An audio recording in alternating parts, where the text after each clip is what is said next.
Hello दोस्तों, कैसे आप लोग। हम जो है अब राष्ट्र निर्माण की अवधारणा वाले में राष्ट्रीय सुरक्षा वाला जो है टॉपिक कर रहे हैं। ठीक है, अब हमने 3-4 टॉपिक जो है पढ़ लिए हैं। अब ये राष्ट्रीय सुरक्षा का संचालन वाला टॉपिक है ना, ये इस चैप्टर का जो है आखिरी टॉपिक है। मतलब इसके बाद जो है अब वो जो नैतिक अवधारणाएं वाले है ना, वो वाला आ जाएगी जिसमें शुभ सद्गुण ये सब क्या है, ये वाला जो है हमको देखना रहेगा। ठीक है, तो हम जो राष्ट्रीय सुरक्षा का संचालन कर रहे हैं इसके बाद जो है नैतिक अवधारणाओं वाला इसमें टॉपिक आ जाएगा। ठीक, तो अब तक हम राष्ट्र निर्माण की अवधारणा, शक्ति और उसके घटक, राष्ट्रीय हित, ठीक है, ये सब टॉपिक और ये राष्ट्रीय सुरक्षा वाला, राष्ट्रीय चरित्र वाला टॉपिक हम पढ़ चुके हैं। ठीक, अब हम जो पढ़ रहे हैं वो राष्ट्रीय सुरक्षा के संचालन वाला टॉपिक कर रहे हैं। ठीक, तो जो राष्ट्रीय सुरक्षा का संचालन है वो हम देखते हैं कि भारत किस तरह से जो है अपनी राष्ट्रीय सुरक्षा को कंप्लीट करता है, नेशनल सिक्योरिटी ऑपरेशंस का संचालन किस प्रकार करता है, राष्ट्रीय सुरक्षा को जो है कैसे मैनेज करता है, हम कैसे देश की आंतरिक और बाह्य चुनौतियों से कैसे निपटते हैं, ये सब चीजें पढ़ना है। देखो क्या है, मौलिक और संवैधानिक समझा दीजिए अधिकार। ठीक है वंदना, इसमें बता देते हैं, चलो कोई बात नहीं। हम मौलिक अधिकार देखो, मौलिक अधिकार एक विशेष प्रकार के अधिकार है बेटा। ठीक, थोड़ा समझो, जैसे हायरार्की रहती है ना, बता देता हूं। संवैधानिक अधिकार, इसका मतलब क्या है, इसका मतलब सीधा सा जो शब्द है संवैधानिक अधिकार, मतलब कि संविधान द्वारा जो अधिकार दिए गए हैं वो, मतलब इसमें संविधान में जो वर्णन है ना उसमें सारा, यानी कि इसमें जो भाग 3 में मूल अधिकार है ना वो भी आ जाएगा, और इससे बाहर भी, जैसे हमने 325 और 326 की बात की थी, ये भी आ जाएंगे इसमें। ठीक, क्लियर, इतना समझा। ठीक, अब देखो दूसरा, हम अब मूल अधिकार की बात करते हैं, ये फंडामेंटल राइट्स है।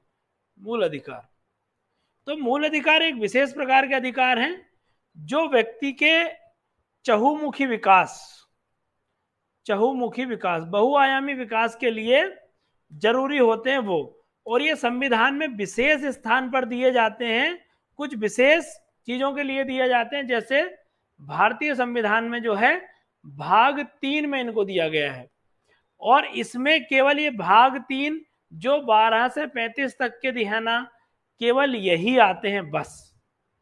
समझ रहे हो, इसमें 325 326 या दूसरे अधिकार नहीं आएंगे। क्लियर है, ये पिताजी हैं, ये उनके बेटे हैं, लेकिन इनके अंतर्गत ये तो आते हैं, लेकिन इनकी कुछ अपनी विशेषताएं हैं, कुछ विशेष चीजें हैं, समझ रहे हो, जो केवल इन्हीं के लिए है, ये चहुमुखी विकास के लिए होते हैं, और ये भाग 3 में विशेष जगह दिए जाते हैं। अब समझ गए हो बात, ये इतना बता दो। वंदना, क्लियर है बेटा, चलो ठीक, और ये संविधान में कहीं से भी, पूरे संविधान में कहीं भी दिए होते हैं। चलो ठीक है, क्लियर हो गया। अब हम ये वाला पढ़ते हैं ना, राष्ट्रीय सुरक्षा का संचालन। तो आप जानते हैं कि हमने जो पहला ही टॉपिक पढ़ा था, राष्ट्र और उसकी अवधारणा, राष्ट्र की अवधारणा पढ़ा, इससे हमको क्लियर हो गया कि राष्ट्र क्या होता है। ठीक, पहला टॉपिक था ये, उसमें राष्ट्र क्या है, राज्य क्या है, दोनों में अंतर क्या है, और क्या क्या उसकी अवधारणा है, किसने क्या उसकी परिभाषा दी है, जो राष्ट्र का फॉर्मेशन है, राष्ट्र का बनना है, वो किस तरह से बनते हैं, भारत राष्ट्र कैसे बना, सारी चीजें समझी। फिर हमने देखा कि जो राष्ट्र के, फिर हमने देखा क्या, राष्ट्रीय हित, ये देखा नेशनल इंटरेस्ट, ये देखा राष्ट्रीय सुरक्षा, देखी हमने। ठीक है, और हमने क्या देखा, शक्ति और उसके घटक। ठीक, ये सारी चीजें देखी, और फिर लास्ट में इससे पहले जो देखा टॉपिक वो राष्ट्रीय चरित्र था, राष्ट्रीय चरित्र। ठीक, ये हमने देखा। तो इतनी सब चीजें हमने देख ली, तो अब हमको बहुत सारी चीजें क्लियर हो गई हैं। ठीक, मतलब हम राष्ट्र समझते हैं, और उसकी अवधारणा मतलब क्या काम करता है, कैसे बनता है, सारी चीज समझते हैं। राष्ट्र के हित कौन कौन से होते हैं ये समझते हैं, राष्ट्रीय सुरक्षा क्या होती है इसको समझते हैं, शक्ति क्या होती है और उसमें भी राष्ट्रीय शक्ति क्या होती है वो भी समझा, राष्ट्रीय चरित्र मतलब यहाँ राष्ट्र के लोगों का एक कलेक्टिव कैरेक्टर कैसा होता है उसको समझा। अब जो राष्ट्रीय सुरक्षा थी ना, इसी को हम देखें तो भारत में राष्ट्रीय सुरक्षा का संचालन मतलब हम हमारी जो सिक्योरिटी है, नेशनल सिक्योरिटी है, उसको कैसे मैनेज करते हैं उसके बारे में हम देख रहे हैं। क्लियर? इतना आया समझ में? तो इस चीज को अपनों को अच्छे समझना है। चलो, हाँ अब इसको समझो। देखो, राष्ट्रीय सुरक्षा तो हम राष्ट्रीय सुरक्षा समझ चुके थे। तो राष्ट्रीय सुरक्षा नेशनल सिक्योरिटी क्या होती है? तो राष्ट्र के अस्तित्व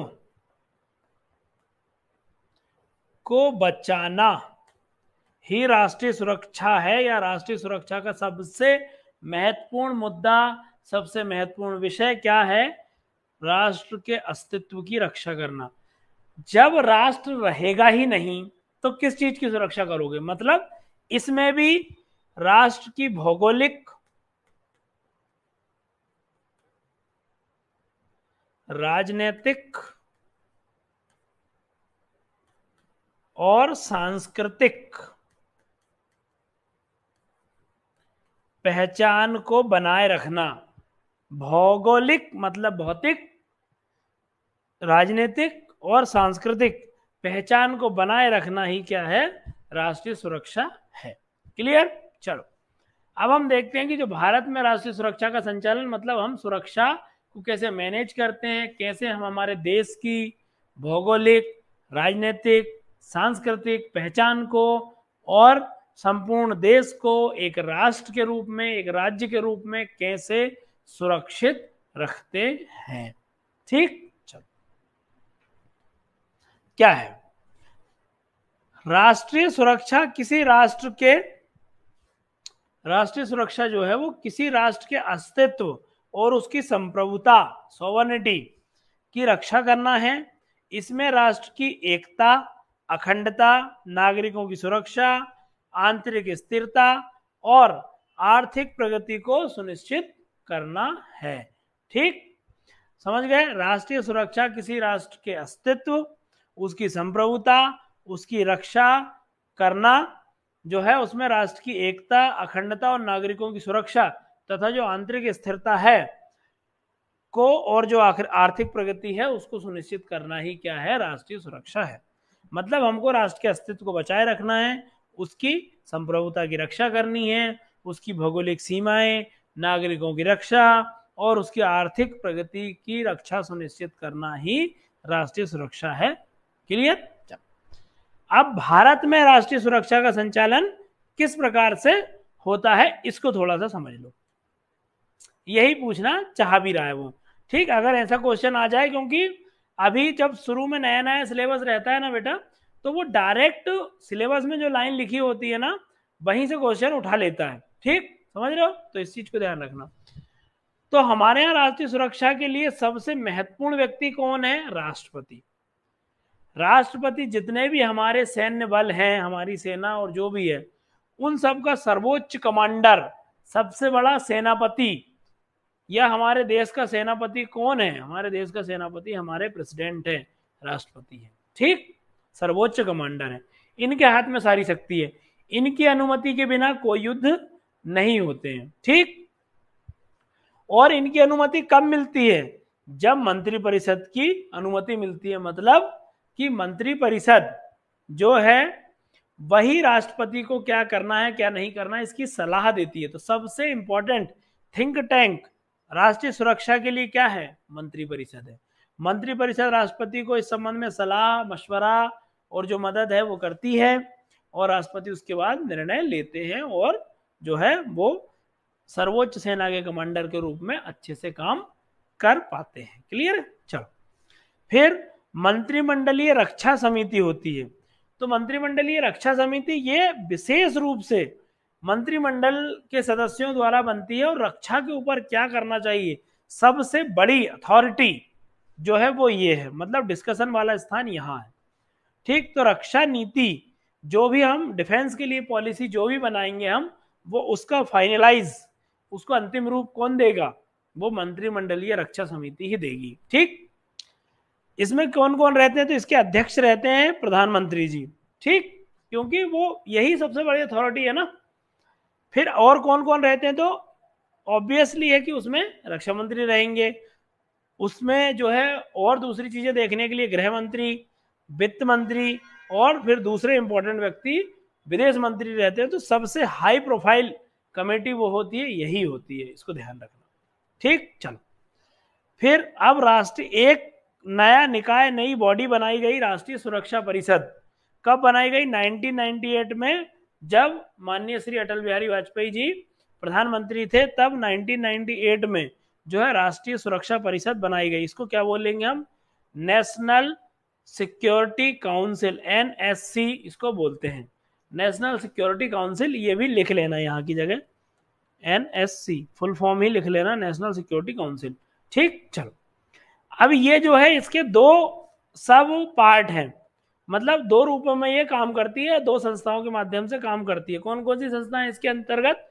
एक राष्ट्रीय सुरक्षा सलाहकार बोर्ड होता है, ये बोर्ड के माध्यम से जो है ये सब लोग निर्णय लेते हैं। एक सामरिक नीति समूह होता है, strategic policy group, strategic policy group होता है। इस ग्रुप के माध्यम से जो है शासन किया जाता है। इसके अध्यक्ष जो है राष्ट्रीय सुरक्षा सलाहकार, मतलब वर्तमान में अगर बात करें तो कौन होंगे? श्री अजीत डोभाल जी, श्री अजीत डोभाल। ठीक, श्री अजीत डोभाल जी जो है वो राष्ट्रीय सुरक्षा सलाहकार हैं। क्लियर? तो यहां तक समझ गए, ये सबसे इंपॉर्टेंट था, क्योंकि सबसे मुख्य काम तो हम देखते हैं कि सेना और ये लोग तो सब जमीन पर काम करते हैं, लेकिन इनको बैक ऑफ माइंड में, बैक ऑफ पिक्चर हम जाएं तो क्या चलता है? वो यही चलता है कि जो काम है, जो निर्णय लेने हैं, जो कैसी प्रोसेस रहेगी, सब लोग यही करते हैं। राष्ट्रपति, राष्ट्रपति के बाद मंत्रिपरिषद, मंत्रिपरिषद के बाद मंत्रिमंडलीय रक्षा समिति, और उसके बाद नेशनल सिक्योरिटी ग्रुप, एनएसजी काम करेगा, काउंसिल काम करेगी। और उसके बाद ये राष्ट्रीय सुरक्षा परिषद है, ये दो रूपों में काम करती है। राष्ट्रीय सुरक्षा सलाहकार बोर्ड होता है इसके पास, और स्ट्रेटेजिक पॉलिसी ग्रुप होता है, जिसके अध्यक्ष जो है राष्ट्रीय सुरक्षा सलाहकार होते हैं। क्लियर? अब यहां तक कोई समस्या आ रही हो तो पूछ लो। अरे पूछ लिया करो बच्चों, जो भी सवाल रहे पूछ लिया करो, बन जाएंगे। ठीक है, कोई कंफ्यूजन आए तो यहीं क्लियर हो जाएगा। ठीक, चलो अब सुरक्षा संचालन के लिए कौन कौन सी एजेंसियां हैं हमारे पास? ठीक, वो हमने देख लिया कि जो संचालन करते हैं वो जो है ऊपर कौन बैठे हुए हैं, बिल्कुल हाई प्रोफाइल कौन है, वो देख ली। अब जो एजेंसियां हैं हमारे पास वो कौन कौन सी हैं, संस्थाएं कौन कौन सी? हमारे पास सर्वोच्च सैन्य बल हैं, जिनके पास सशस्त्र हथियार रहते हैं, उनकी बात कर रहे हैं। और कुछ गुप्तचर एजेंसियां होती हैं जो है सूचनाओं को इकट्ठा करती हैं और उनके माध्यम से जो है इन लोगों को देती है और ऊपर भी देती है, जिससे वो निर्णय आसानी से ले पाए, कब किस परिस्थिति में क्या करना है, ये सब जो है ये बताएंगे अपनी सूचनाओं के माध्यम से। पता चला इनको ऐसी कोई सूचना मिल जाए कि पाकिस्तान अटैक करने वाला है, चाइना अटैक करने वाला है, तो इस पे इन लोगों को ये सूचना देंगे कि आप प्रतिक्रिया इस पे करो कि हमको अब क्या कदम उठाना चाहिए, अपनी तैयारी कैसी करनी चाहिए। ये सब जैसे आतंकवादी गतिविधियों का पता चलता है, ये जो भी चीजें, बहुत सारी चीजें इनके माध्यम से हमको पता चलती है। ठीक, चल इसमें सशस्त्र सैन्य बलों में कौन कौन सी आएगी? एक तो भारत की सेनाएं, इसमें कौन सी सेनाएं? तीनों सेनाएं आ जाएंगी, और अर्धसैनिक बल आ जाएंगे इसमें। अर्धसैनिक बल जो हमारी पैरामिलिट्री है ना,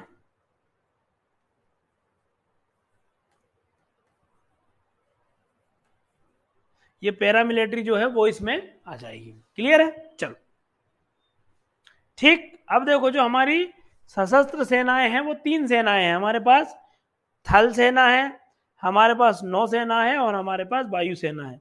मतलब हमारे पास लैंड की रक्षा के लिए है, ठीक, हमारे पास एयर डिफेंस है, हमारे पास नेवी है।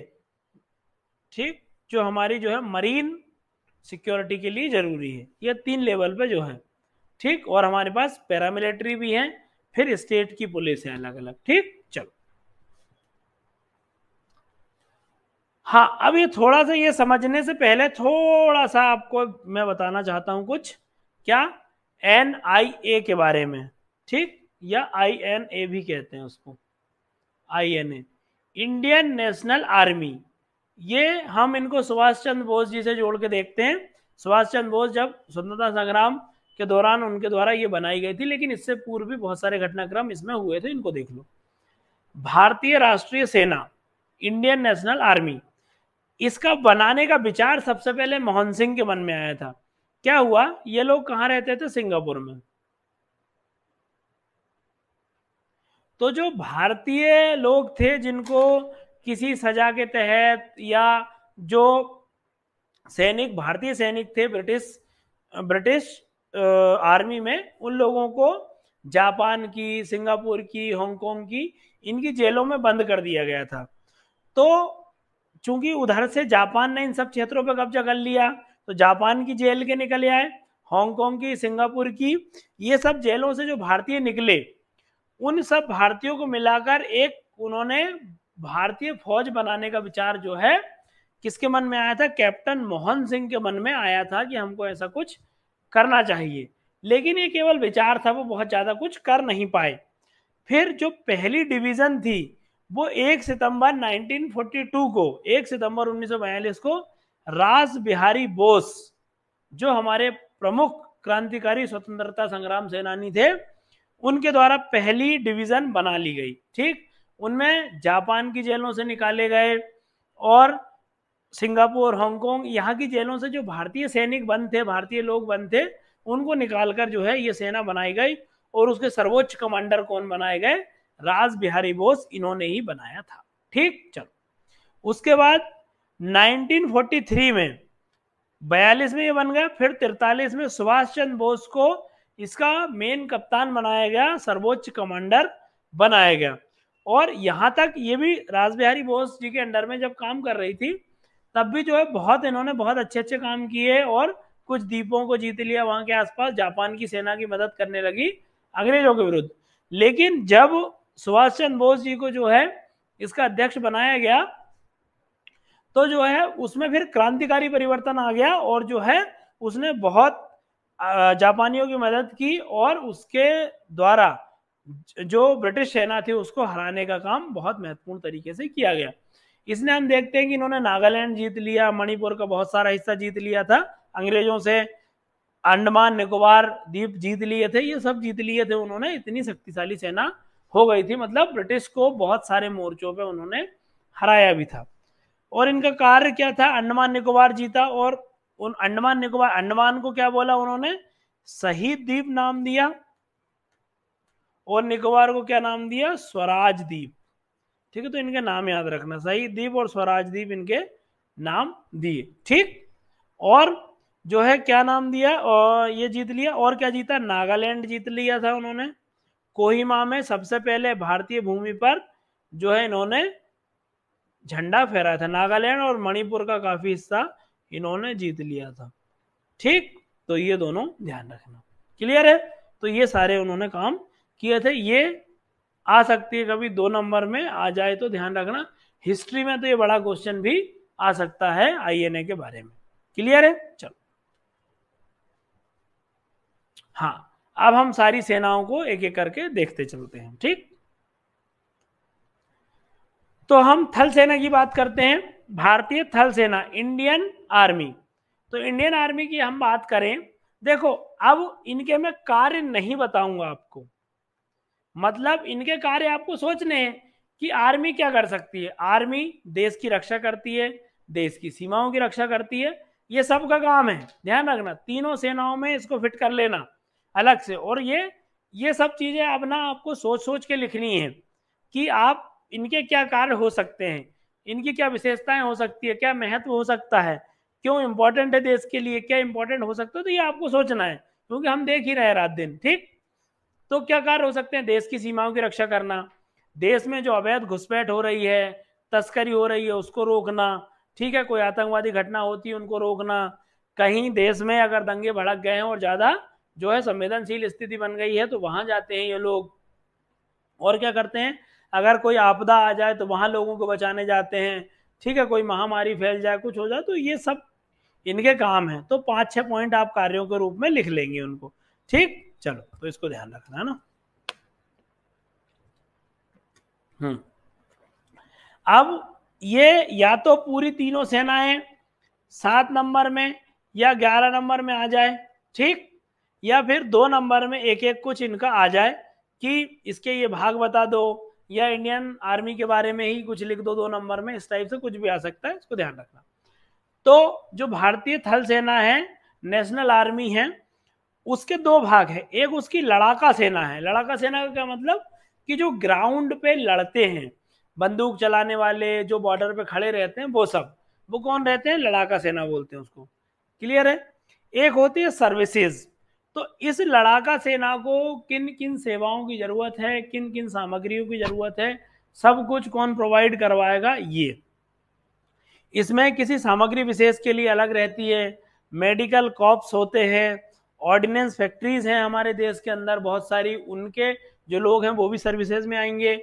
एजुकेशन कोर है, जो इनकी ट्रेनिंग वगैरह का काम करते हैं या उनके बच्चों को जो है पढ़ाई लिखाई संबंधी काम करवाते हैं, वो सब जो है इसकी सर्विसेज में आएगी। तो 2 प्रकार के इसके भाग हो गए, एक लड़ाका सेना है और एक उसकी सर्विसेज है। क्लियर।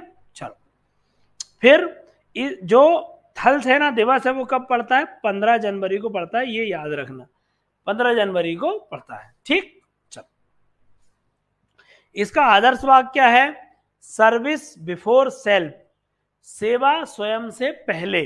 ठीक, हिंदी में भी लिख देता हूं, सेवा स्वयं से पहले, सर्विस बिफोर सेल्फ, मतलब तुम सोच रहे हो इसका डेडिकेशन की स्वयं से भी पहले सेवा। ठीक, सेवा अस्माकम धर्मः, सेवा हमारा धर्म है, ये भी एक जो है ये ज्यादा इंपॉर्टेंट है। सर्विस बिफोर सेल्फ को याद रखना और इसको भी याद रखना, सेवा अस्माकम धर्मः। ठीक, इस बात को याद रखना। इसके प्रमुख कौन है, तो हमको विशेष रूप से जो मध्य प्रदेश वाले हैं उनको विशेष रूप से ये पॉइंट याद रखना है कि इसके प्रमुख जनरल श्री उपेंद्र द्विवेदी जी हैं और ये रीवा से संबंधित है, इस बात को याद रखना, इसलिए इंपॉर्टेंट है। ठीक, और इसका मुख्यालय, तो सभी सेनाओं का मुख्यालय नई दिल्ली है, इसको याद रखना। ठीक, तो ये थल सेना थी, समझ गए। इसकी 2 भाग हैं, एक लड़ाका सेना है, एक सर्विसेज है। थल सेना दिवस 15 जनवरी को मनाया जाता है। इसका जो मोटो है वो सर्विस बिफोर सेल्फ और सेवा अस्माकम धर्मः है दोनों। अब और इसके प्रमुख वर्तमान में श्री उपेंद्र द्विवेदी जी हैं। ठीक है, और इसका मुख्यालय नई दिल्ली है। ठीक, चलो, अब हम देखते हैं नेवी, भारतीय नौसेना। ठीक, भारतीय नौसेना जो है रॉयल इंडियन नेवी के नाम से 1612 में अंग्रेजों के द्वारा गठित की गई थी सबसे पहली बार। अगर हम इससे भी पूर्व, अगर ये तो अंग्रेजों ने गठित की गई थी, ये बात है, अगर हम इससे पहले थोड़ा सा जाएं तो हमको जो है बहुत सारी भारत में भी बहुत अच्छे लेवल की नेवी रही है, हालांकि वो एक क्षेत्रीय स्तर की थी। तो हम देखें कि भारतीय इतिहास में जो चोल राजवंश है उसके समय में सबसे शक्तिशाली नेवी थी। शिवाजी के समय भी बहुत महत्वपूर्ण जो है नौसेना का रूप था हमारे यहाँ। ठीक, टीपू सुल्तान ने भी अपनी बहुत मजबूत नौसेना जो है बनाई थी, जहाजी बेड़े और बंदरगाह वगैरह बनाए हुए थे बहुत। ठीक, तो ये सब हमारी नौसेना के लिए बहुत इंपॉर्टेंट है। ठीक, तो आगे हम चोल साम्राज्य में, शिवाजी के शासन में और टीपू सुल्तान के समय जो है भारतीय नौसेना का विकास दिखता है। लेकिन जो फॉर्मल नेवी की शुरुआत है वो कहां से मानी जाती है, अंग्रेजों से। कब, जब रॉयल इंडियन नेवी की स्थापना हुई थी 1612 में। क्लियर है। चलो, और क्या है, जो नेवी है उसका दिवस कब मनाया जाता है, नेवी डे कब मनाते हैं हम लोग, तो नेवी डे मनता है 4 दिसंबर को। ठीक, इसको याद रखना है, 4 दिसंबर। मुख्यालय कहाँ है, नई दिल्ली। सबको मुख्यालय नई दिल्ली, एक तो एक्स्ट्रा पॉइंट है, आपको याद ही नहीं करना है। आदर्श वाक्य क्या है? सम नो वरुणः, दिख रहा है ना ये, सम नो वरुणः। ये सारे आदर्श वाक्य इन्होंने श्रीमद् भगवत गीता से लिए हैं, इस बात को याद रखना। और इसका मतलब सम नो वरुणः का मतलब होता है जल के देवता हमारे लिए शुभ हों। तो जो वरुण देवता हैं भारतीय संस्कृति में, उनको जल का देवता कहा गया है, और जल का देवता हमारे लिए शुभ हो, ऐसी नेवी का आदर्श वाक्य है। क्लियर है? चलो, इसके वर्तमान प्रमुख दिनेश त्रिपाठी हैं, ये सतना से संबंधित हैं, और दोनों ही उपेंद्र द्विवेदी और दिनेश त्रिपाठी जी दोनों ही रीवा सैनिक स्कूल से पढ़े हैं, इसलिए इन दोनों को ध्यान रखना। देखो, थल सेना के प्रमुख और नेवी दोनों के प्रमुख जो है मध्य प्रदेश से संबंधित है, संयोग है। ठीक, चलो, इसका संगठन क्या क्या है नेवी में? नेवी में सबसे पहले कार्यकारी है, मतलब एग्जीक्यूटिव है। ठीक, एग्जीक्यूटिव है। एग्जीक्यूटिव समझ गए, जो काम करती है। ठीक, जो सारे प्रशासन का या उससे संबंधित जो भी काम है वो सब देखती है, जो ऑफिस के काम है सारे काम जो कौन देखेगी? ये कार्यकारी संगठन देगा। अब सशस्त्र बल है, ये जहाजों पर रहते हैं और इनके पास हथियार होते हैं, और जो मिसाइल वगैरह जो भी छोड़ी जाती है, पनडुब्बी वगैरह रहती है, सब इनके अंडर में रहती है। ठीक, अभियांत्रिकी इंजीनियरिंग सर्विसेज हैं, तो जो इंजीनियरिंग से रिलेटेड सारे काम है वो सब इसी में आ जाएंगे।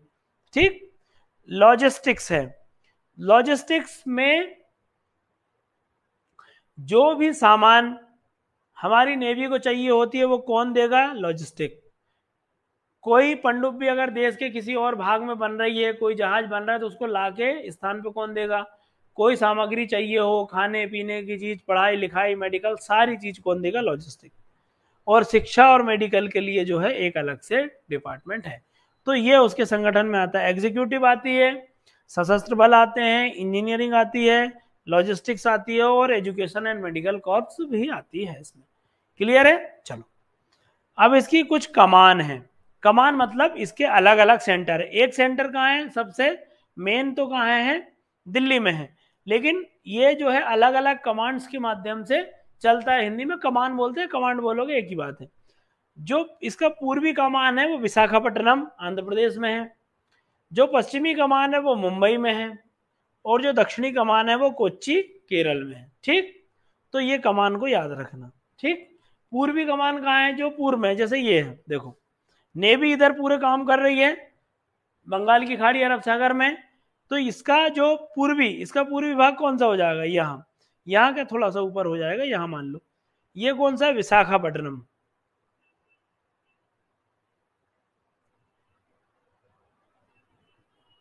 विशाखापट्टनम हो गया यहाँ। ठीक, ये पूर्वी कमान है। पश्चिमी कमान यहाँ मुंबई, पश्चिमी कमान हो गई। ठीक, और कोच्चि यहाँ की जगह, ये कौन सी हो गई? दक्षिणी कमान कोच्चि, दक्षिणी कमान। क्लियर है? तो ये तीनों कमान इस तरह से काम करती हैं। ठीक, चलो, अब आती है वायुसेना, एयरफोर्स, इंडियन एयरफोर्स। इसको ध्यान रखो, ये कब गठित हुई? इसकी स्थापना 8 अक्टूबर 1932 को हुई थी अंग्रेजों के समय में, और 8 अक्टूबर को इसका डे मनाया जाएगा। सबके डे याद कर लेना बेटा, बहुत इंपॉर्टेंट है ना। कम से कम एक पॉइंट तो आपका लिखने को मिल जाएगा। एक पॉइंट डे का हो जाएगा, एक पॉइंट मुख्यालय का हो जाएगा, एक काम में भी लिख दोगे तो भी चल जाएगा। ठीक है, तो इस तरह से आपके 3 पॉइंट 3 नंबर में, 2 नंबर में हो ही जाएंगे। इसकी शाखाएं देख लो, कौन कौन सी शाखाएं? एक फ्लाइंग शाखा है, मतलब जो आकाश में उड़ती रहती है ना, स्क्वाड्रन लीडर वगैरह जो रहते हैं वो आकाश में काम करते हैं, जो फाइटर जेट्स उड़ाते हैं, वो कौन सी शाखा में आते हैं? किस ब्रांच में आते हैं? वो फ्लाइंग है, उड़ते रहते हैं। तकनीकी शाखा, ये जितने भी टेक्निकल काम हैं, जैसे हमारे लड़ाकू विमान हैं, या जो ड्रोन है, या जो भी एयरफोर्स की जितनी भी चीजें हैं, अगर उसमें कोई टेक्निकल काम है, टेक्निकल फॉल्ट है, टेक्निकल से संबंधित जो भी सलाह मशवरा सब करना है, सब इसके अंदर आ जाएगा। एक सतही शाखा होती है जो नीचे का कार्यक्रम देखती है, मतलब जैसे ऊपर फाइटर जेट्स वगैरह उड़ रहे हैं, कहाँ उतरेंगे उनके लिए अलग स्थान बनाना, रोप वे वगैरह बनाना, ये सारी चीजें। ठीक, और ग्राउंड पे किन चीज़ों की उसको ज़रूरत पड़ेगी, क्या ज़रूरी है, जो लग सकता है, उन सब चीज़ों का ध्यान कौन रखेगी, ग्राउंड ब्रांच रखेगी, सतही शाखा रखेगी। तो शाखाएं कौन कौन सी हो गई, फ्लाइंग शाखा, तकनीकी शाखा और सतह शाखा इसमें आ जाएगी। क्लियर। चलो, भारतीय वायुसेना को 5 ऑपरेशन कमांड, ये 5 चलती है, ठीक, ऑपरेशन करती है, बिल्कुल संचालित, और 2 फंक्शनल कमांड है जिनको और भी काम दिए जा सकते हैं, इसमें बटी है। 5 ऑपरेशनल कमांड है और 2 फंक्शनल कमांड है, इस बात को याद रखना है। ठीक, चलो, हाँ, तो कौन कौन सी कमांड है जो इंपॉर्टेंट है देख लो। इतनी ही कमांड, एक मुख्यालय कहाँ है, नई दिल्ली में, बाकी कमांड है इनकी अलग अलग। तो जो सेंट्रल कमांड है वो इलाहाबाद में है, जो ईस्टर्न कमांड है पूर्व क्षेत्र में वो शिलोंग मेघालय में है, जो वेस्टर्न कमांड है वो नई दिल्ली में है, और जो सदर्न दक्षिण की कमांड है वो तिरुवनंतपुरम में है, केरल में है, और जो साउथ वेस्टर्न कमांड है वो कहाँ है, गुजरात गांधीनगर में है। ठीक, तो ये कमांड को याद रखना। सेंट्रल मतलब जो बीच में है, तो एयरफोर्स के लिए सेंट्रल कहाँ पड़ेगा, इलाहाबाद। ईस्टर्न मतलब पूर्व में, तो हम जानते हैं कि शिलोंग मेघालय है। फिर वेस्टर्न, वेस्ट कहाँ पड़ जाएगा, दिल्ली में। ठीक, तो ये बहुत ज्यादा दिशा के आधार पे उसको जज भी मत करना, लेकिन हाँ ठीक है, इसको मोटा मोटा याद कर लो। फिर सदर्न मतलब दक्षिण में, तो तिरुवनंतपुरम। तो वेस्ट सदर्न जो वेस्ट साउथ वेस्टर्न या वेस्ट सदर्न गांधीनगर गुजरात में हो जाएगा। ठीक, चलो,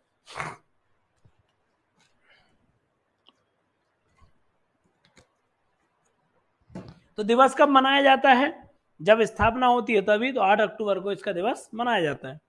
आदर्श वाक्य क्या है, गौरव से आकाश को छुओ, इसका आदर्श वाक्य है। नवः स्पर्शम दीप्तम, ठीक, ये भी जो है हमने कहां से लिया है, ये भी हमने श्रीमद् भगवत गीता से लिया। नवः स्पर्शम दीप्तम मतलब गौरव के साथ, डिग्निटी के साथ जो है हमको आकाश को छूना है, इस बात को समझो। ठीक, चलो, मुख्यालय नई दिल्ली, वर्तमान में श्री अमरप्रीत सिंह जी जो है इसके अध्यक्ष हैं। ठीक, इसके चेयरमैन है। ये तीनों सेनाएं पढ़ ली। ठीक, चलो, अब हम देखते हैं कि भारत में जो पैरामिलिट्री है ना, उसके बारे में हम देखते हैं। जो पैरामिलिट्री फोर्स है उसके बारे में हम जानते हैं। देखो, तो पैरामिलिट्री जो है ये क्या काम करती है, ये फुल मिलिट्री नहीं है, पूरी तरह से नहीं है, ये अर्ध है। ठीक, मतलब इनके काम अलग अलग हैं, कुछ स्पेशल इनको काम दिए गए हैं, तभी इनको बनाए। ये क्या करती हैं, ये विशेष काम करती हैं। और जो हमारी सेनाएं है ना, वो देश की रक्षा से संबंधित जितने भी सामान्य कार्य होते हैं सब करती हैं, समझ गए। और इनको जो है कुछ विशेष काम दिए गए हैं। ठीक, तो इनको देख लो। सबसे पुराना पैरामिलिट्री फोर्स जो है वो कौन सा है, असम राइफल्स है।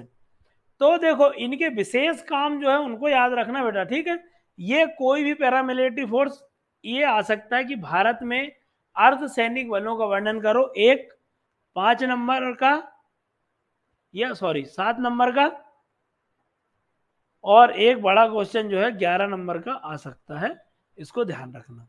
ठीक, सॉरी यार, 7 और 10 का चलता है ना इसमें, अभी नए वाले सिलेबस के हिसाब से। ठीक, चलो, तो असम राइफल्स, असम राइफल्स सबसे पुराना है, सबसे पहले इसकी स्थापना हुई थी 1835 में। ठीक, इसको पूर्वोत्तर का प्रहरी भी कहते हैं, इसमें लिखा नहीं है, मेरे को याद आ गया, पूर्वोत्तर का प्रहरी इसका नाम है, पूर्वोत्तर का प्रहरी। ठीक, इसकी नोडल एजेंसी कौन सी है, गृह मंत्रालय। देखो, 2-3 पॉइंट मैं बिल्कुल सबके कॉमन बता दे रहा हूं, किसी को भी याद मत रखना। इसमें से 1 और 2 मतलब 1-2 को छोड़कर सारे पैरामिलिट्री फोर्स की नोडल एजेंसी कौन हो जाएगी, गृह मंत्रालय। सब में चेप देना, जिनका अलग है मैं बता दूंगा। ठीक, एक चीज। दूसरी चीज, सबका मुख्यालय केवल असम राइफल्स का शिलोंग में है, बाकी सबका नई दिल्ली है, कॉमन हो गया। तीसरा, उनका कुछ काम, कुछ के स्पेशल है, कुछ के अगर स्पेशल याद नहीं भी आया तो भी नॉर्मल काम लिख सकते हो। ठीक, ओके, तो 2-3 पॉइंट आपके बहुत कॉमन हो जाएंगे, उनको याद नहीं भी रखोगे तो भी काम चल जाएगा। सबसे इंपॉर्टेंट चीज है, केवल इसको याद रख लेना कि स्थापना कब हुई है, एक मजबूत फैक्ट हमको मिल जाएगा। ठीक, फिर हम देखते हैं कि नोडल एजेंसी गृह मंत्रालय के अंतर्गत आती है। ये मुख्यालय इसका शिलोंग में, ये स्पेशल मुख्यालय देखो असम में है, तो जो मेघालय की राजधानी शिलोंग है, मेघालय असम से ही अलग होके बना है, ठीक, तब दोनों एक ही थे, तो इसकी मुख्यालय कहाँ बना दी गई थी, शिलोंग में बना दिया गया था। ठीक, चलो इसका काम क्या है, पूर्वोत्तर क्षेत्र जो हमारा है, नॉर्थ ईस्ट रीजन है, उसको सुरक्षा करने का काम किसका है, असम राइफल्स का है। भारत म्यांमार सीमा सबसे इंपॉर्टेंट है, इस बात को बस याद रख लेना असम राइफल के लिए, भारत म्यांमार सीमा के लिए जिम्मेदार कौन सा अर्धसैनिक बल है, असम राइफल्स है। या असम राइफल्स का मुख्य काम क्या है, तो हमारे जो है भारत म्यांमार सीमा से संबंधित जो विवाद हैं, या वहाँ कुछ घटनाएं होती हैं, वहाँ सीमा का अतिक्रमण होता है, या वहाँ से घुसपैठ होती है, तस्करी होती है, अवैध व्यापार होता है, सब का काम जो है कौन करेगा, असम राइफल्स करेगा। क्लियर, तो इस बात को ध्यान रखना। और ये सब में जितनी भी पैरामिलिट्री फोर्स है ना, वो तस्करी को, घुसपैठ को, और कोई भी अवैध गतिविधि होती है, ये सबका काम है, ये काम सबका है, भारतीय सेना का भी है ये काम, कि कोई भी अवैध कार्यक्रम हो, तस्करी हो रही हो किसी चीज की, कोई अवैध रूप से घुस रहा हो सीमा के अंदर, उन सब का काम कौन करेगी, सारी जो है इनका सबका काम है। बस ये स्पेशल काम अलग से याद रख लेना। बाकी मैंने 3 से 4 फैक्ट तो आपको वैसे ही बता दिए हैं जो कि सबके लिए कॉमन आ सकते हैं। ठीक, चलो फिर आता है CRPF, central reserve police force, ये इंपॉर्टेंट पैरामिलिट्री फोर्स है सीआरपीएफ। सीआरपीएफ में क्या होता है, ये रिजर्व रहती है, देश में कोई अचानक आकस्मिक आपातकालीन स्थिति आ जाती है, तब किसका प्रयोग किया जाता है, सीआरपीएफ का। जैसे कोई आपात काल वाली स्थिति आ गई, जैसे कोई हम देखते हैं क्या बोलते हैं उसको, डिजास्टर हो गया कुछ, ठीक है, कोई महामारी आ गई, तो किसका प्रयोग करेंगे हम, सीआरपीएफ का। ठीक, कहीं दंगे भड़क गए, या जो नक्सलवादी मूवमेंट है उन्होंने कुछ कर दिया, तो कौन जाएगा सबसे पहले, सीआरपीएफ जाएगी। ठीक, केंद्रीय रिजर्व पुलिस बल। ठीक, स्थापना 1939 में हुई है, ये इंपॉर्टेंट है, 1939 में हुई है। नोडल एजेंसी देखो एक बता दिया, गृह मंत्रालय के अंतर्गत, ये याद रखो बस, स्थापना 1939, बाकी काम तो मैं आपको बहुत कॉमन बता दूंगा जो उनसे हो जाएंगे। नोडल एजेंसी गृह मंत्रालय, मुख्यालय नई दिल्ली, सबका मुख्यालय नई दिल्ली है केवल असम राइफल को छोड़कर। कार्य क्या है, आंतरिक दंगे, विद्रोह, नक्सली घटनाएं, या कोई आपदा आ गई, तब किससे काम लिया जाएगा, सीआरपीएफ से काम लिया जाएगा, इस बात को ध्यान रखें। ठीक, चलो फिर आता है एसएसबी, या हम इसको कर लेते हैं आईटीबीपी। आईटीबीपी कब बना, तो आईटीबीपी बना 1962 में, 1962 में बना, नई दिल्ली इसका मुख्यालय, सबका मुख्यालय है। नोडल एजेंसी इसकी भी गृह मंत्रालय है। कार्य क्या है, भारत तिब्बत, अब तिब्बत तो बचा नहीं, तो भारत चीन सीमा की सुरक्षा के लिए इसको विशेष अधिकार दिए गए हैं आईटीबीपी को, इंडियन तिब्बतियन पुलिस फोर्स। ठीक, आईटीबीपी, ठीक है, तो ये 1962 में, मुख्यालय नई दिल्ली है, नोडल एजेंसी गृह मंत्रालय, और कार्य भारत चीन और भारत तिब्बत सीमा की जो है हमको रक्षा करनी है। क्लियर, चलो फिर आता है सशस्त्र सीमा बल, एसएसबी। एसएसबी क्या करता है, 1963 में आईटीबीपी के 1 साल बाद ही स्थापित हो गया था ये। ठीक, ये किसके अंतर्गत आता है, इसके लिए नोडल एजेंसी वो भी गृह मंत्रालय है, और इसका मुख्यालय जो है ये भी नई दिल्ली है। कार्य भारत और नेपाल सीमा, सशस्त्र सीमा बल सशस्त्र के द्वारा नेपाल की सीमा की रक्षा करता है। देखो ये थोड़ा बोरिंग चैप्टर है, उसमें मैं कुछ नहीं कर सकता यार, जो चीजें फैक्ट हैं वो तो मैं ऐसे ही बताऊंगा ना आपको, उसमें क्या कर सकता हूँ बताओ, तो इसमें कुछ नहीं किया जा सकता, आपको ऐसे ही रटने हैं। ठीक, तो इसको ऐसे ही याद करना है, थोड़ी थोड़ी जो शॉर्ट ट्रिक्स हो सकती हैं जो काम आसान करने, वो मैंने आपको बता दी है कि कॉमन पॉइंट के द्वारा आप लिख सकते हो, आपको स्थापना तो रटनी ही पड़ेगी बेटा। ठीक, चलो तो सशस्त्र सीमा बल कब बना, 1963 में, भारत नेपाल सीमा की रक्षा करने के लिए। बीएसएफ कब बना, 1965 में, बॉर्डर सिक्योरिटी फोर्स। ठीक है ना, स्थापना कब हुई, 1965 में, नोडल एजेंसी इसका भी गृह मंत्रालय है, मुख्यालय नई दिल्ली है, और काम क्या है, सीमा की सुरक्षा, नाम ही है बॉर्डर सिक्योरिटी, तो बॉर्डर की सिक्योरिटी ही करेगा ना। फिर आता है सीआईएसएफ। सीआईएसएफ क्या है? Central industrial security force. तो मतलब जो भी हमारे सार्वजनिक केंद्रीय संस्थान हैं, मतलब जैसे जो सरकारी कारखाने वगैरह हैं, उद्योग हैं, उनकी रक्षा करने का काम कौन करता है? सीआईएसएफ। जैसे हम देखें कि अगर हम बात करें कि इंदौर में जो आरआर कैट है, राजा रमन्ना प्रौद्योगिकी सेंटर है ना, उसकी रक्षा करने का काम कौन करेगा? ये करेगा। आरबीआई है, आरबीआई के मुख्यालय की रक्षा कौन करता है?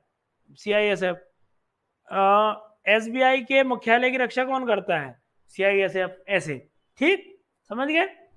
तो वो सब यही काम करेगा सीआईएसएफ। 1969 में बना, मुख्यालय नई दिल्ली, गृह मंत्रालय के अंतर्गत आता है, और कार्य सार्वजनिक उपक्रम, जो पब्लिक सेक्टर यूनिट्स हैं, उनके संरक्षण, उनकी रक्षा करने का काम कौन करता है? सीआईएसएफ करता है। ठीक, चलो। फिर आता है इंडियन कोस्ट गार्ड, भारतीय तटरक्षक बल। ठीक, इसकी स्थापना 1978 में हुई, 1978, मुख्यालय नई दिल्ली, नोडल एजेंसी ये रक्षा मंत्रालय। ये विशेष आ गया, एक बताया था इसका विशेष आएगा बस। इंडियन कोस्ट गार्ड रक्षा मंत्रालय के अंतर्गत आता है, बाकी सभी गृह मंत्रालय के अंतर्गत आता है, इस बात को ध्यान रखना। कार्य क्या है? तट, जो भारत का समुद्री तट है, कोस्टल एरिया, उसकी रक्षा करनी है। समुद्री क्षेत्र जो है समुद्र के अंदर, उसको रक्षा करना है। हमारे द्वीप जो आइलैंड्स हैं, उसकी रक्षा करनी है। और जो हमारे मछुआरे भाई हैं, उनकी हमको रक्षा करनी है। तो ये काम जो है किए जाते हैं इंडियन कोस्ट गार्ड के द्वारा। ठीक, चलो। फिर national security guards, NSG, national security guard 1984, 1984 में बना, गृह मंत्रालय के अधीन आता है, और नई दिल्ली में इसका मुख्यालय है। क्या काम करता है ये? आतंकवाद से निपटने का काम करता है, और जो वीआईपी है उनकी सुरक्षा करता है। देखो क्या था इसका रीजन, आप जानते हैं कि 1984 में श्रीमती इंदिरा गांधी जी की हत्या हुई। तो अब इंदिरा गांधी जी की हत्या जो है कर दी गई थी उनके गार्ड के द्वारा गोली मारकर। तो उनके जो वीआईपी लोग हैं, प्रधानमंत्री, राष्ट्रपति, जो अन्य मंत्री हैं, उन सब की रक्षा कौन करता है? एनएसजी करता है। ठीक, चलो, ओके, समझ गए? चलो आगे देखते हैं। इसमें कोई डाउट तो नहीं आ रहा है बच्चा? पूछ लेना, ठीक है? हाँ, आरपीएफ, रेलवे पुलिस फोर्स, ये कब हुआ? ये भी 1984 में बना, गृह मंत्रालय के अंतर्गत आता है, रेलवे के अंतर्गत नहीं आता है, ध्यान रखना, ये गृह मंत्रालय के अंतर्गत आता है। मुख्यालय नई दिल्ली है इसका। क्या काम करता है? रेल यात्री और रेल की जो संपत्ति है रेलवे की, उसको, उसकी सुरक्षा करने का काम करता है। यात्री को, रेलवे की संपत्ति को सुरक्षित रखने का काम कौन करता है? आरपीएफ करता है। ठीक, फिर आते हैं होम गार्ड्स। ये होम गार्ड्स हर राज्य में अलग अलग इनका संचालन होता है। 1962, 1962 में गठित किया गया। इसका मुख्यालय हर राज्य का विशेष है। अगर एमपी के संदर्भ में इसको देखें तो एमपी का जो है कहाँ आ जाएगा? ये जबलपुर में आ जाएगा। ठीक, जबलपुर में रहेगा। ठीक, नोडल एजेंसी राज्य के गृह मंत्रालय के अंतर्गत आता है। ठीक, केंद्र के अंतर्गत नहीं आता, राज्य के गृह मंत्रालय क्या करता है? जो स्थानीय व्यवस्था है उसको बनाने का काम करता है। आपदा प्रबंधन में कौन काम करेगा? होमगार्ड काम करेगा। स्थानीय स्तर पे कोई दिक्कत आ गई तो हमारी पुलिस जो है उसके साथ मिलकर कौन काम करेंगे? होमगार्ड के जवान काम करते हैं। ठीक, फिर आता है पुलिस अनुसंधान एवं विकास ब्यूरो। ठीक, police research and development bureau. ठीक, स्थापना 1970 में हुई थी। इसकी नोडल एजेंसी भी गृह मंत्रालय है। मुख्यालय नई दिल्ली है। इसका कार्य जो है पुलिस का आधुनिकीकरण करना है, पुलिस को जो है नए वेपन्स देना, नए विचार, सुरक्षा सलाह के लिए देना, अनुसंधान करना, उस क्षेत्र में रिसर्च करना और उनका मार्गदर्शन प्रदान करना आता है। ठीक, अब एसटीएफ, ये मध्य प्रदेश के विशेष संदर्भ में है। एसटीएफ स्पेशल टास्क फोर्स, विशेष कार्य बल। स्थापना 2002 में हुई, ठीक है। इसका विभाग अपराध जांच विभाग, सीआईडी जिसको बोलते हैं, उसके अंतर्गत आता है। इसका मुख्यालय जो है भोपाल में है, ठीक। चल अब इसका सार बताता हूं मैं आपको, समझ गई है। यहां देख लो, तो जो पैरामिलिट्री है उसमें क्या करना है,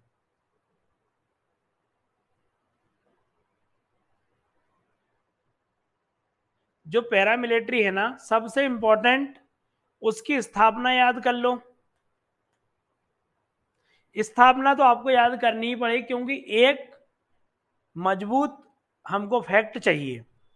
हमको उसका मुख्यालय याद नहीं करना है, लेकिन लिखने की बता रहा हूं क्या लिख सकते हैं। स्थापना मुख्यालय, हमको केवल असम राइफल्स का मुख्यालय याद करना है, वो शिलोंग में है, ठीक। तो वो तो हमको ट्रिक से पता है कि शिलोंग भी नॉर्थ ईस्ट में है, मेघालय और असम पहले एक साथ था, इसलिए शिलोंग।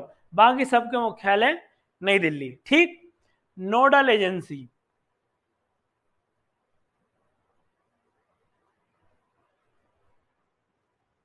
नोडल एजेंसी, तो नोडल एजेंसी, सबकी नोडल एजेंसी जो है वो कौन सी है, गृह मंत्रालय है।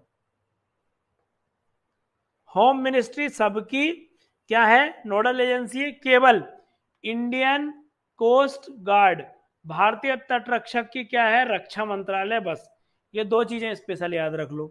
काम अगर स्पेशल याद रखना है, जैसे असम राइफल्स का क्या है, भारत म्यांमार सीमा और पूर्वोत्तर, ठीक। अगर किसी का स्पेशल काम बाय डिफॉल्ट याद नहीं आए, लेकिन एक एक तो याद कर ही लेना। अगर याद नहीं आए तो क्या लिखना है, ये सुरक्षा का काम करते हैं, अवैध घुसपैठ, अवैध तस्करी, इन सब को रोकने का काम करते हैं। तो ये 4 से 5 पॉइंट तो मैंने वही बता दिया। अगर किसी को लेके, किसी एक पैरामिलिट्री फोर्स को भी लेके अगर एक शॉर्ट क्वेश्चन आ जाएगा तो आप इसको पूरी तरह लिखने में सक्षम रहेंगे, ठीक। चलो आई बात समझ, तो इसका टेंशन अब मत लेना।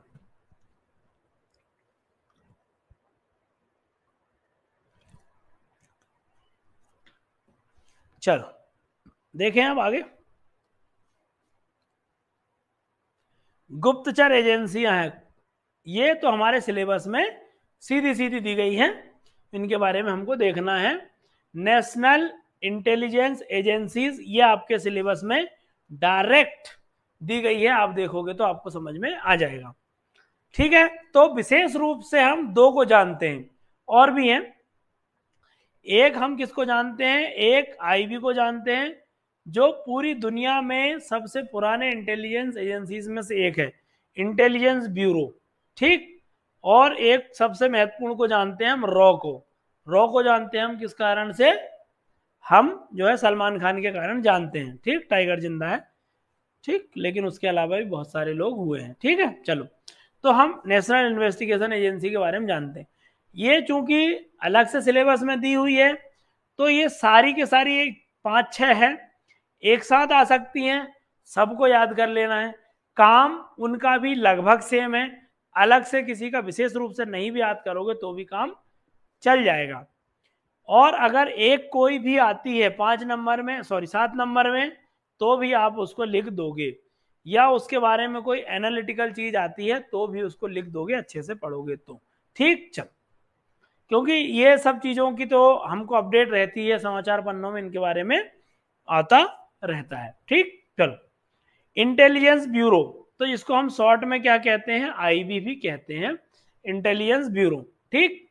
इसकी स्थापना कब हुई, 23 दिसंबर 1887, अंग्रेजों के समय में हुई, 1887 को। देखो कितनी पुरानी है ये, ठीक। इसका मुख्यालय नई दिल्ली, सबका मुख्यालय भी नई दिल्ली, एक कॉमन पॉइंट हो गया।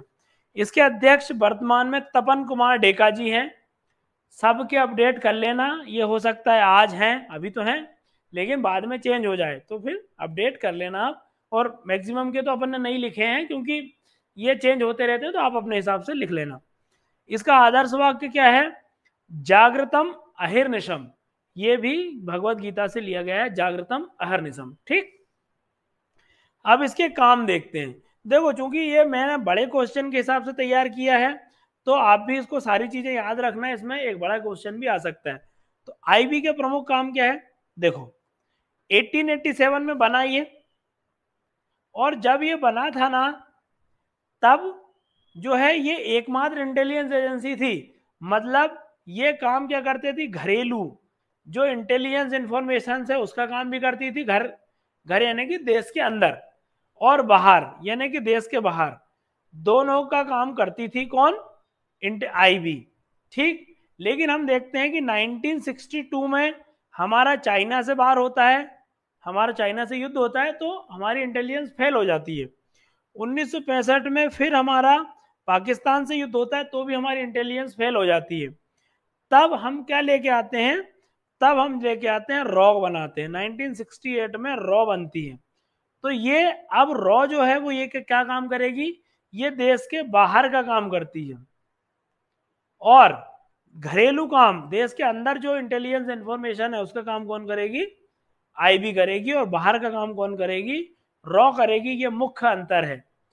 हालांकि दोनों थोड़ा थोड़ा काम कर लेती है, मतलब रॉ के पास मेन काम बाहर का है, लेकिन ऐसा नहीं है कि वो अगर उसके अंदर की कोई इंफॉर्मेशन आएगी तो उसको नहीं बताएगी, अंदर का भी करेगी। आईबी का मुख्य काम घर के अंदर की इंटेलिजेंस करना है, लेकिन उसके पास बाहर की इंफॉर्मेशन भी आती है या रहती है। क्लियर है, चल, तो दोनों में मुख्य अंतर यही है। चलो, हाँ, अब हम आईबी के काम देख रहे थे, तो आईबी के क्या क्या काम है इनको देख लो। आतंकवाद का निरोध करना, आतंकवाद को रोकना सबसे इंपॉर्टेंट है।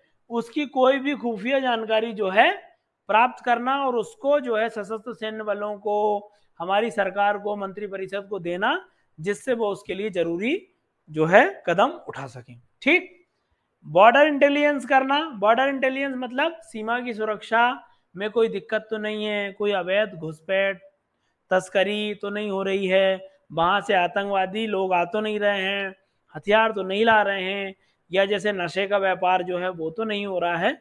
इन सब चीजों को ये इसकी भी जानकारी रखती है सीमावर्ती क्षेत्रों की। ठीक है, या देश के अंदर के ही कुछ सीमावर्ती लोग जो हैं वो दूसरे देशों को मदद तो नहीं कर रहे हैं, ये सारी चीजें। वीआईपी की सुरक्षा, तो देश में जो है कहीं कोई वीआईपी जो इंपॉर्टेंट व्यक्ति हैं, मंत्री, प्रधानमंत्री, सांसद, विधायक, ये सब चीजें, इनको कोई मारने की प्लानिंग तो नहीं बना रहा है, इनको कोई नुकसान तो नहीं पहुंचा रहा है, इस सब की इंटेलिजेंस रखना भी इसका काम है आईबी का। काउंटर इंटेलिजेंस मतलब कि बहुत सारे देश हैं या लगभग सभी देश दूसरे देशों की इंटेलिजेंस भी रखते हैं, उनकी भी जानकारी रखते हैं, तो उनकी जानकारी को भी, उनकी जानकारी रख रहे हैं, ये जानकारी भी रखना। मतलब जैसे पाकिस्तान का आईएसआई है, ये भारत की जानकारी तो निश्चित रूप से रखेगा, तो इसकी भारत की क्या जानकारी इसके पास है उसका भी पता लगाना किसका काम है, आईबी का काम है, ये इंटेलिजेंस करती है। तो ये सारी इंटेलिजेंस एजेंसीज का काम है, ये सारा काम जो है ना कॉमन काम है, किसी भी इंटेलिजेंस एजेंसी का कॉमन काम यही है। ठीक, तो उसको विशेष रूप से याद नहीं रखना, कॉमन याद रखना। बुनियादी ढांचा सुरक्षा, तो सुरक्षा के लिए जो बेसिक इंफ्रास्ट्रक्चर की हमको जरूरत होती है उसको कहाँ से लाएंगे हम, इनके माध्यम से ही विकास करेंगे। तो सीआईएसएफ के साथ मिलकर ये सार्वजनिक उपक्रम जो है, हमारे पब्लिक सेक्टर यूनिट्स जो हैं उनकी जो है उनके साथ मिलकर काम करती है उनकी रक्षा के लिए। आंतरिक सुरक्षा, तो ये तो मुख्य काम है किसका, आईबी का मुख्य काम है। फिर गुप्त अभियान, कुछ जो इंटेलिजेंस जो है, सर ये बनते कैसे हैं, क्या कैसे बनते हैं बेटा, वंदना क्या कैसे बनते हैं, मुझे क्वेश्चन नहीं है। आईबी में कुछ अधिकारी ऑफिसर्स कैसे बनते हैं, ये पूछ रहे हो क्या कि कुछ और पूछ रहे हो, आईबी आईबी क्या, थोड़ा क्वेश्चन, पूरा क्वेश्चन पूछो वंदना, क्या कहना चाह रहे हो।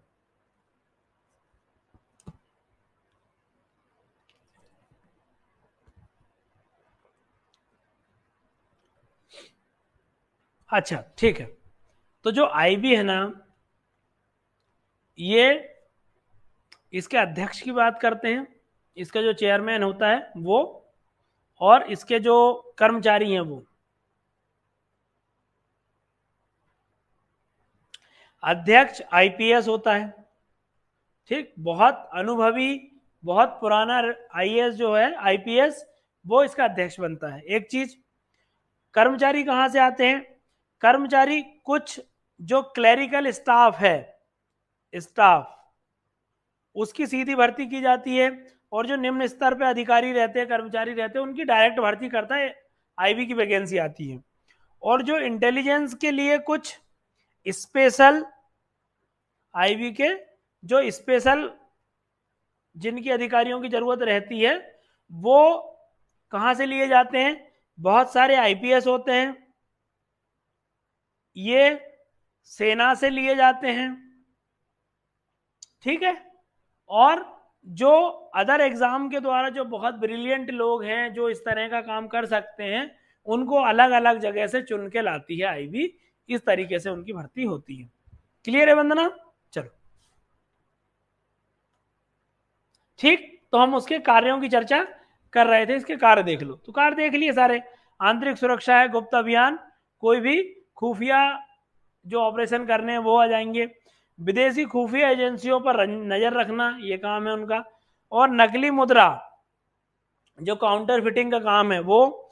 और संगठित अपराध, मतलब जो बहुत सारे लोग मिलकर अपराध करते हैं, उस पर नजर रखने का, नियंत्रण करने का काम कौन करता है?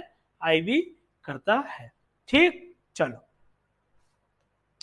ओके।